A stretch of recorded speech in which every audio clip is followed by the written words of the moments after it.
One day I was seated and I received a phone call, and I could hear a lady at the far end of the phone, and the lady says, "So I want you to come to our talk show to talk about the S word."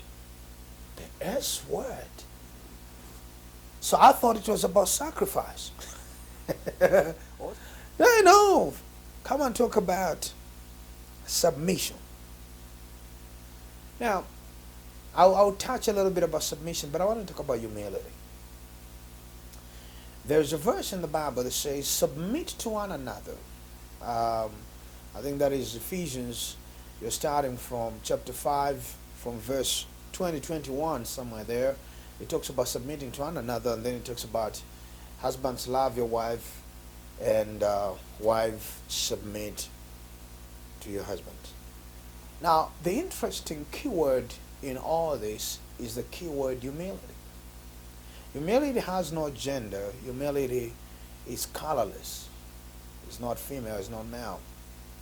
The greatest power that I've discovered in anything in life, relationship, professionality, is humility. Most of the time you will find that people who know who they are, their self-identity, self-awareness, self-confidence, self-affection, self-appreciation, people who have these elements, it's easier for them to submit. It's easier for them to be humble.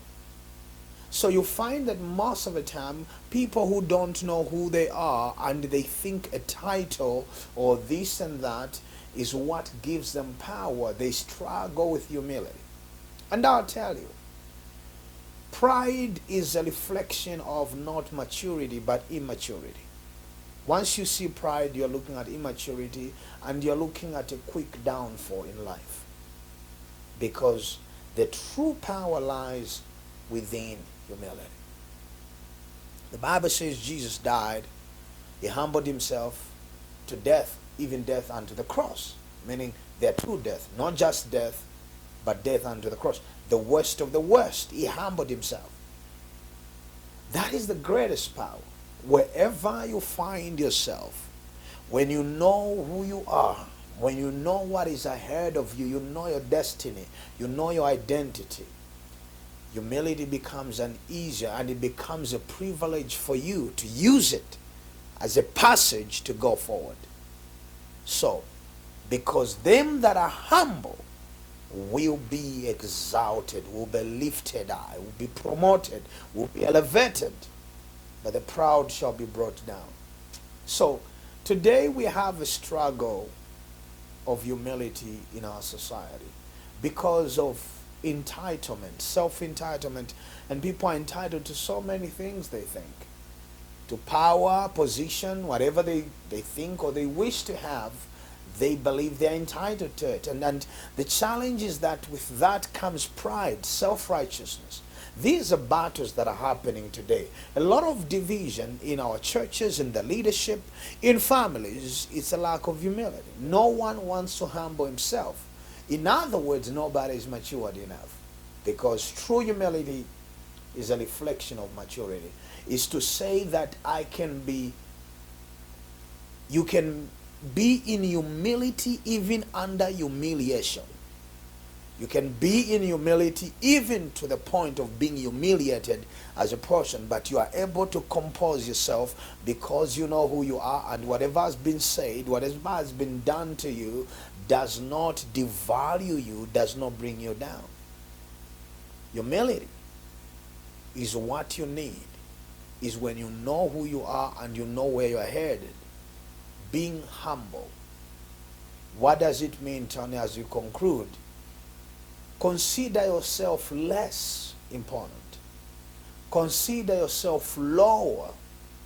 Consider yourself not even worthy. Yes, that word. Consider yourself that low.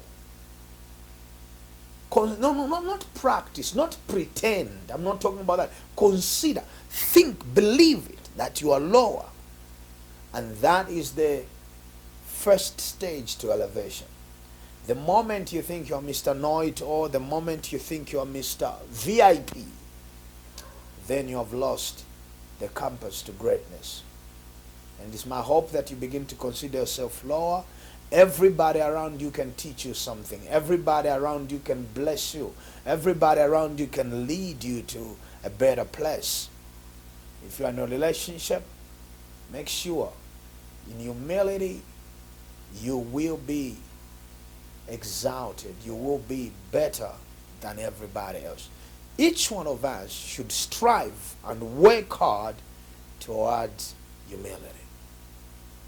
Pray for that spirit. Pray for that attitude of humility. Then, don't consider yourself important. Humility will make sure that you are important. People that are humble have a teachable attitude.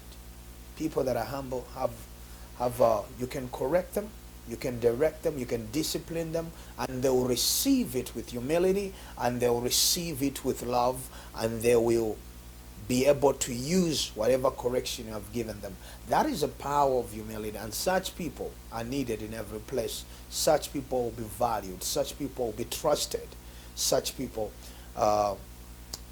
becomes an asset to the relationship, to the organization, to everybody around them. I hope you and we can learn from Jesus, who became humble. He humbled himself to death, even death on the cross. God bless you. See you on the other side.